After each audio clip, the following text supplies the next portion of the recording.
வள்ளி கணவன் பேரே வள்ளி கணவன் பேரே வழிபோக்கன் சொன்னாலும் உள்ளம் குழையுதடி கிளியே ஊடும் முருகுதடி கிளியே ஊடும் முருகுதடி மாடுமனை போனால் என்ன என்ன மாடுமனை போனால் என்ன மக்கள் சுற்றம் போனால் என்ன போனால் என்ன மாடுமனை போனால் என்ன மக்கள் சுற்றம் போனால் என்ன கோடி செம்பன் போனால் என்ன கிளியே குறுநகை போதுமடி குமர குறுநகை போதுமடி. வெற்றிவேல் முருகனுக்கு அரோகரா. திருத்தணியில் உதித்தருளும் ஒருத்தன் மனை விருத்தன் என தூலத்தில் ஊரை கருத்தன் மயில் நடத்து குகன் வேணே. அனைவருக்கும் வணக்கம். உங்கள் அன்பு சகோதரி சுனதா பேசுகிறேன். இன்று நாம் பார்க்க இருப்பது, இப்போ நம்ம கேட்டோம் இல்லைங்களா, வேல்மாறல்ன்றது இப்போ எல்லா பக்கமும் உங்களுக்கு ஒழிக்க செய்து கொண்டிருக்கு. இந்த வேல்மாறல் எழுதிய சச்சிதானந்த சுவாமிகள் அர்த்தநாரி அப்படிங்கிறவருடைய வள்ளிமலை சுவாமிகள் அவருடைய குருபூசை இன்றைய தினம். முதல்ல அவரை பற்றி நம்ம பார்க்கலாம். ஐயா வாழ்ந்தது கிட்டத்தட்ட 19-20ஆம் நூற்றாண்டு. அந்த 19 இறுதி 20ஆம் நூற்றாண்டு ஆரம்பத்தில் ஐயா வாழ்ந்தாங்க. ஒரு சிறப்பு என்னன்னா, ஐயாவுக்கு தமிழே தெரியாது. தமிழே தெரியாத இவரை எவ்வளோ சோதனை பண்ணியிருந்தா முருகன். அதுக்கப்புறம் பார்த்திங்கன்னா திருப்புகளோட பெருமையை அடுத்த கட்டத்துக்கு திருப்புகள் இந்த அளவுக்கு பட்டி தொட்டியெல்லாம் எல்லாருக்கும் தெரியும் அப்படின்னா அதுக்கு ஒரு முக்கியமான காரணம் வள்ளிமலை சுவாமிகளும் தான். இவர் முதல்ல திருத்தணியில் படிபூஜை அப்படிங்கிறத ஆரம்பித்து வச்சவரே ஐயா தான். இவரை என்னென்ன மைசூர் சுவாமி, வள்ளிமலை சுவாமி, திருப்புகழ் சுவாமி, சச்சிதானந்த சுவாமிகள் அப்படின்னு பல்வேறு பெயர்களால் அழைக்கப்பட்டவர் நம்ம வள்ளிமலை சுவாமிகள்ங்கிறவர். இவர் எங்கே பிறந்தாங்க அப்படின்னா, கொங்கு நாடோட கோவை மாவட்டத்தில் பவானிக்கு அருகில் பூநாச்சி அப்படிங்கிற கிராமத்தில் அவர் தோன்றியவர் ஐயா. இவர் இவங்க அந்தனர் குலத்தை சேர்ந்த இவர் அவரோட அப்பா சிதம்பர ஜோதிடர், அம்மா பேர் லக்ஷ்மி அம்மாள். இவங்க அம்மா ஒரு நாள் வீட்டில் வேலை செஞ்சிட்ருக்கும்போது ஒரு நாகம் ஒன்று பக்கத்தில் சுற்றி படம் எடுத்து ஆடும்போது உடனே அவங்க அம்மா என்ன பண்ணாங்க, கற்பூர தீபம்க்கு காட்டியிருக்காங்க. காட்டின உடனே அந்த இடத்த விட்டு மறைஞ்சிருச்சு. அதனால் இவங்க என்ன பண்ணாங்கன்னாக்க, சரி அவங்க ஊருக்கு பக்கத்தில் தான் திருச்செங்கோடு இருக்குது, ஒரு வேளை சாமி நம்மளை திருச்செங்கோடுக்கு வர சொல்லியிருக்காங்களோ, ஏன்னா அந்த திருச்செங்கோடுக்கு பேர் நாககிரின்னு பேர். அதனால் அவங்க என்ன பண்ணாங்கன்னா, 12 அமாவாசை விரதம் இருந்து செங்கோட்டு இறைவரை 2 பேரும் கணவன் மனைவியாக போய் தரிசனம் செஞ்சுட்டு வந்திருக்காங்க. இதன் பயனால், ஏன்னா அதுக்கு முன்னாடி அவங்களுக்கு குழந்தை கிடையாது, இதன் பயனாக அவங்களுக்கு முதல்ல ஒரு பெண் குழந்தை பிறந்தது. அந்த குழந்தைக்கு அவங்க நாகம் அருள் செய்து 12 அமாவாசை அவங்க போனதுனால நாகம்மாள் அப்படின்னு சொல்லிட்டு பெயர் வச்சாங்க. அதுக்கப்புறம் பார்த்திங்கன்னா 1870ஆவது வருஷம் நவம்பர் மாதம் 25ஆம் தேதி ஐயா பிறந்ததும் இந்த மாதத்தில் தான். ஐயா முருகன் திருவடி சேர்ந்ததும் இதே மாதத்தில் தான் ஒரு அழகிய ஆண் குழந்தை பிறந்தது. இந்த குழந்தைக்கு என்ன பேர் வச்சாங்கன்னா, திருச்செங்கோடு அந்த இறைவனுடைய பெயர் அர்த்தநாரி அப்படின்னு பெயர் வச்சு வளர்த்துட்டு வராங்க. ஐயாவுக்கு இளம் வயதிலேயே அவரோட தந்தையார் இறந்து விட்டார். அதனால் அர்த்தநாரி அவரோட மாமா வீட்டில் தான் வளர்ந்துட்டு வராங்க. அதனால் இவருக்கு கல்வி படிக்கிறதுல ரொம்ப அவருக்கு நாட்டம் இல்லை. அதனால் இவர் குஸ்தி, சிலம்பு இந்த மாதிரி வித்தையை தான் அவருக்கு ரொம்ப பிடிச்சிருந்தது. அதனால் அவர் அதுதான் நிறைய கற்றுக்கிட்டாங்க. 9 வயசுலேயே அந்த காலத்துலலாம் பண்ணிட்டாங்களோ, 9 வயசுலேயே அர்த்தநாரிக்கு கல்யாணம் பண்ணிட்டாங்க. குடும்பத்தை நிர்வகிக்க யாருமே இல்லை அப்படிங்கிறதுனால மைசூர் அரண்மனையில் தலைமை சமையல்காராக வேலை செய்து அவங்க மாமா அங்கே வேலை செஞ்ச அவர்கிட்ட உதவியாளராக சேர்ந்து அரண்மனையில் வந்து நல்ல பேர் வாங்கிட்டு இருந்தார். இந்த நிலையில் பார்த்திங்கன்னா ஒரு திருமணத்தில் கலந்து கொள்ள போன அர்த்தநாரி ஒரு மணமகனுக்கு வந்து காக்கை வெடிப்பு வந்துடுச்சு. அதனால் திருமணத்தை நிறுத்த விரும்பாத அந்த மணப்பெண் வீட்டார் என்ன பண்ணிட்டாங்க, அர்த்தநாரியே வந்து தாலி கட்ட சொல்லிட்டாங்க. இதனால் 2வது திருமணம் வந்து அவருக்கு நடந்தது. 9 வயதில் ஒரு திருமணம், அதுக்கப்புறம் இந்த திருமணம் நின்ற இடத்தில் ஒரு திருமணம். சில ஆண்டுகளுக்கு அப்புறம் பார்த்திங்கன்னா முதல் மனைவிக்கு அவருக்கு வந்து 3 குழந்தைகள் பிறந்த 3 குழந்தைகளும் திடீர்னு இறந்து போச்சு. 1907 2வது மனைவிக்கு 2 பெண் குழந்தைகள் இருந்தது, அதுவும் வந்து இறந்துருச்சு. நரசிம்மன் அப்படிங்கிற ஒரு ஆண் குழந்தை மட்டும்தான் இருந்தது. அப்பவும் வந்து அர்த்தநாரிக்கு தெய்வீக விஷயங்கள்லாம் வந்து பெருசாக ஒரு ஈடுபாடெல்லாம் கிடையாது அவருக்கு ஆன்மீகத்தில். இந்த மாதிரி இருந்த நிலையில் அர்த்தநாரிக்கு ஒரு நாள் பார்த்திங்கன்னா தீராத வயிற்று வலி வந்துருச்சு. திருநாவுக்கரசருக்கு வந்த மாதிரி தீராத வயிற்று வலி வந்துருச்சு.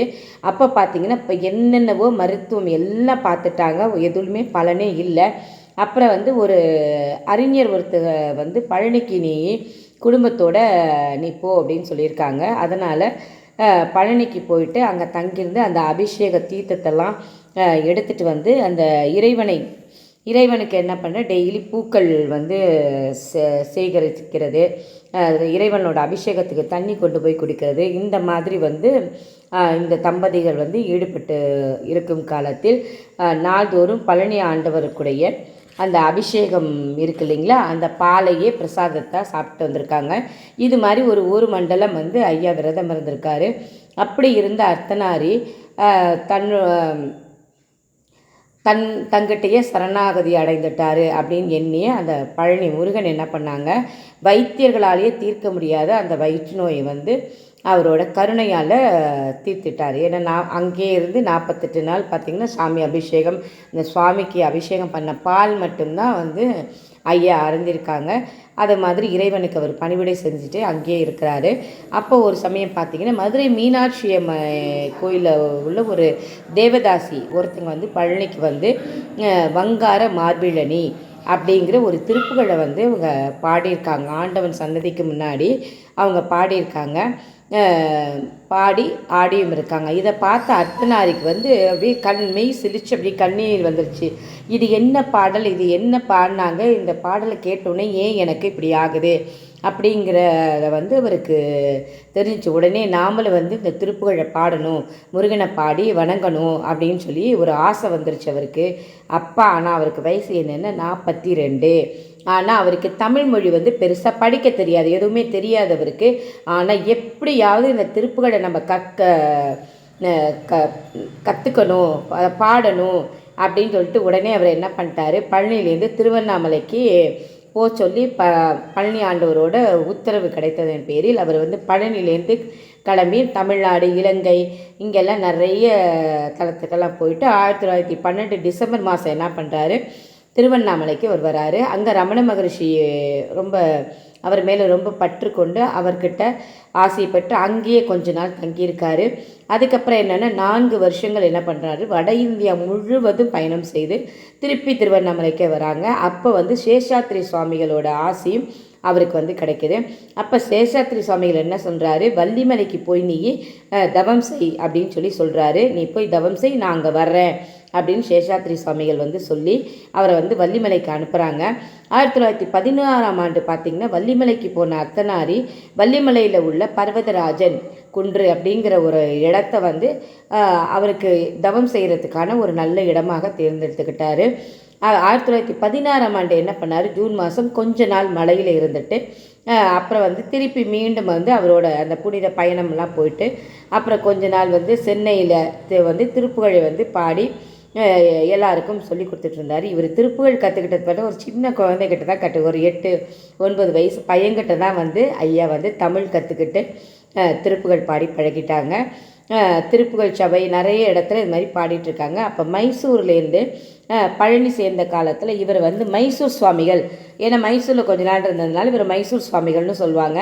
அப்புறம் சென்னையில் வந்து முருக பிரம்மம், அப்புறம் வள்ளிமலை சுவாமிகள், சச்சிதானந்த சுவாமிகள், இவர் வந்து திருப்புகழை பரப்புறதுல ரொம்ப தீவிரமாக இருந்ததுனால இவரை திருப்புகழ் சுவாமிகள்னு சொல்லுவாங்க. அப்புறம் பார்த்திங்கன்னா சென்னையில் லிங்கு செட்டி தெருவில் வந்து இவர் வசிச்சுட்ருக்கும் பொழுது திருப்புகளுக்கு உரை எழுதியவரான அந்த செங்கல்வராய பிள்ளை இருக்காரு இல்லைங்களா, அவங்க வீட்டில் தங்குவதையே வந்து இவரோட வழக்கமாக வச்சுக்கிட்டாரு. இவரோட தந்தையார் வந்து சுப்பிரமணிய பிள்ளை அவர்கள் தான் திருப்புகள் அனைத்தையும் ஏட்டில் வந்து நூலாக அச்சிட்டவர், செங்கல்வராய பிள்ளையோட தந்தையார். இதனால் வந்து இந்த இல்லத்துக்கு பேரே திருப்புகளின் தாய் வீடாக கருதி அவர் வந்து தங்குறதுல ரொம்ப விருப்பமாக இருந்து அங்கேயே தங்கிட்டு இருந்தாங்க வள்ளிமலை சுவாமிகள் செங்கல்வராய பிள்ளை ஐயா வீட்டில். ஆங்கிலேயர் காலத்தில் பார்த்திங்கன்னா ஆங்கில ஆண்டோட முதல் தேதி பணிபுரிவர் எல்லாருக்கும் வந்து அதிகாரிகளை பார்க்க செல்லும்போது மரியாதை நிமித்தமாக அவங்க வந்து பூ பழம் இதெல்லாம் வந்து எடுத்துகிட்டு போகிறத பார்த்து அவருக்கு கொஞ்சம் வெறுப்பாக இருந்தது. ஆனால் அன்னைக்கு இறைவனை தரிசித்தா நல்லா இருக்குமே அப்படின்னு அவர் நினச்சி என்ன பண்ணிட்டாரு, ஒரு 6 அடியார்களை சேர்த்துக்கிட்டு 1917 டிசம்பர் 31 என்ன பண்ணுறாங்க, 1918 ஜனவரி 1 வந்து திருத்தணி நாதனை தரிசிக்கிறதுக்கு போகிறாரு. அப்போ என்னென்னா திருப்புகள் பாடிக்கிட்டே மேலே ஏறுறாங்க. முதல்ல அந்த திருத்தணியில் படிபூஜை ஆரம்பித்தது ஐயா தான். எப்போன்னா 1918 அப்புறம் பார்த்திங்கன்னா இந்த விழா மென்மேலும் பெருகி இன்றைக்கி பார்த்திங்கன்னா ஒவ்வொரு வருடமும் ஜனவரி 1 திருத்தணியில் வந்து திருப்புகள் பாடி படிபூஜை வந்து நடைபெறும். 1929 சேஷாத்ரி சுவாமி வந்து சமாதி அடைஞ்சிட்டாங்க. அப்போ வந்து அவரோட சமாதி காரியங்களில் சீடராக கலந்து கொண்டார் இவர். அதுக்கப்புறம் 12 ஆண்டுகளுக்கு மலையை விட்டு கீழவே இறங்கலை, தவநிலையிலே இருக்கும் பொழுது சேஷாத்ரி சுவாமிகள் வந்து பொதுவாக சுடுகாட்டில் தான் அவர் வந்து தவம் இருப்பாங்க. அங்கேருந்த வெட்டியான் வந்து ரொம்ப மிகவும் அன்பு வச்சிருந்தார் அவர் மேலே. சுவாமிகள் என்ன பண்ணுறாரு, வெட்டியானோட கனவுல தோன்றி வள்ளிமலைக்கு நீ போனால் அங்கே என்ன பார்க்கலாம் அப்படின்னு சொல்லியிருக்காரு. அதன்படி அந்த வள்ளிமலைக்கு சென்று அந்த வெட்டியான் வந்து ஒரு கீரி பிள்ளையை வந்து பார்க்குறாரு. அது அங்கே சேஷாத்ரி சுவாமியாக மாறி அவருக்கு காட்சி கொடுக்கறது அந்த வெட்டியானுக்கு. இதனை பார்த்து அந்த வள்ளிமலை சுவாமிகள் என்ன சொல்கிறாங்க, அந்த கீரிக்கு பெரியவர் பேரே வச்சுட்டார். நாள்தோறும் அதாவது சாப்பாடு, வெறும் சாப்பாடு வந்து பிரசாதமாக வந்து கொடுத்துட்ருந்தார். இந்த சம்பவம் வந்து 2 சுவாமிகளோட ஞானத்தையும் சித்து விளையாட்டையும் வந்து நமக்கு எடுத்துரைக்கிறது. அப்புறம் பார்த்திங்கன்னா வள்ளிமலையில் அவர் வழிபட்ட வள்ளியோட தாயார் பொங்கி, ஏன்னா வள்ளிமலை அப்படிங்கிற பேர் வந்ததே வள்ளி வந்து பிறந்து வளர்ந்து அங்கே வந்து விளையாடி கொண்டு இருந்த இடம். அப்புறம் வந்து முருகன் வள்ளியை வந்து அங்கே தான் பார்க்குறாங்க. அந்த மழை பார்த்திங்கன்னா அப்படியே யானை மாதிரியே இருக்கும். ஒரு கட்டத்தில் வந்து விநாயகரை வந்து யானையாக வந்து அச்சுறுத்துவாருன்னெலாம் சொல்லுவாங்க இல்லைங்களா புராணத்தில். அது மாதிரி அந்த மழையை பார்த்தாலே யானை மாதிரியே இருக்கும். பொங்கிய வந்து சுவாமிகள் வந்து வள்ளியோட தாயார் பொங்கிய வந்து பெயரிட்டு வள்ளியோட தாயார் வள்ளி தாயார், அதாவது வள்ளியை வந்து பொங்கி அப்படிங்கிற பெயரில் வந்து இவர் வணங்கிட்டு வராரு. அப்போ வந்து அந்த சுவாமிகள் தவம் செய்கிற இந்த இடம் வந்து ஒரு ஆசிரமமாக இருக்குது. இப்போது வந்தவர்களுக்கெல்லாம் அங்கே வந்து எப்போவும் வந்து சாப்பாடெல்லாம் அங்கே அன்னதானம் வந்து வழங்கப்படுகிறது. சுவாமிகள் வந்து கோபூஜையும் வந்து அங்கே ஆரம்பித்து அதுவும் ரொம்ப நல்லா நடக்குது. அங்கே மேலே பார்த்திங்கன்னா அவரோட ஆசிரமம், அப்புறம் வந்து இந்த கோசாலை எல்லாம் வந்து அங்கே இருக்கும். இதுக்கெல்லாம் வந்து பணிகள் வந்து ரொம்ப சிறப்பாக இன்று வரை வந்து அங்கே எல்லாமே நடந்துக்கிட்டு இருக்கு. அப்புறம் எந்த நோய் இருந்தாலும் இங்கே வந்து வணங்கினாங்கன்னா அவங்களுக்கு அவங்களோட பிணிகள்லாம் தீர்ந்து விடுகிறது. அப்புறம் வந்து அவங்களுக்கு வேண்டிய அனைத்து வரங்களும், திருமணம் ஆகலைன்னா திருமணம், அப்புறம் பிள்ளை வரம் வேண்டியவருக்கு பிள்ளை வரம், இது மாதிரி வந்து அங்கே வேண்டுபவர்களுக்கு அனைத்தும் வேண்டியது அனைத்தும் வள்ளி தெய்வமான பொங்கி தாயும் அப்புறம் வந்து வள்ளிமலை அந்த சுவாமிகளோட அருளும் அங்கே வந்து நிறைய நிரம்பு இருக்கிறது.